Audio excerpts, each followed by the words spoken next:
सोमवार व्रत कथा। एक समय की बात है, किसी नगर में एक धनी व्यापारी रहता था। उसके पास धन दौलत की कोई कमी नहीं थी, लेकिन उसकी कोई संतान नहीं थी, जिस वजह से वो हमेशा चिंतित रहता था। पुत्र प्राप्ति के लिए वो हर सोमवार को व्रत रखता और शिव मंदिर जाकर श्रद्धा से पूजा करता था। शिव पार्वती का वरदान। उसके भक्ति देखकर माता पार्वती ने शिव जी से कहा, प्रभु, ये व्यापारी आपका परम भक्त है, कृपया करके इसकी मनोकामना पूरी कीजिए। शिव जी ने मुस्कुराते हुए कहा, देवी, इसके भाग्य में पुत्र का सुख नहीं है, और यदि पुत्र हुआ भी तो वो केवल 12 वर्ष तक ही जीवित रहेगा।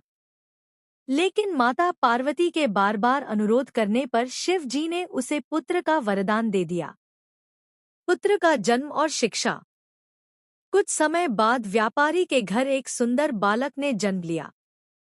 व्यापारी को शिव जी की वाणी याद थी, इसलिए उसने ज्यादा उत्सव नहीं मनाया। जब बालक 11 साल का हुआ, तो व्यापारी ने अपने साले, मामा को बुलाकर बालक को काशी पढ़ने के लिए भेज दिया और कहा कि रास्ते में जहां भी ठहरो, वहां यज्ञ और ब्राह्मण भोजन कराटे जाना। राजकुमारी से विवाह। रास्ते में एक नगर के राजा की कन्या का विवाह हो रहा था। जिस राजकुमार से विवाह होना था, वो एक आंख से काना था। राजकुमार के पिता ने जब व्यापारी के सुंदर बेटे को देखा, तो उन्होंने छल से उसे दुल्हा बनाकर विवाह मंडप में बिठा दिया ताकि विवाह संपन्न हो सके।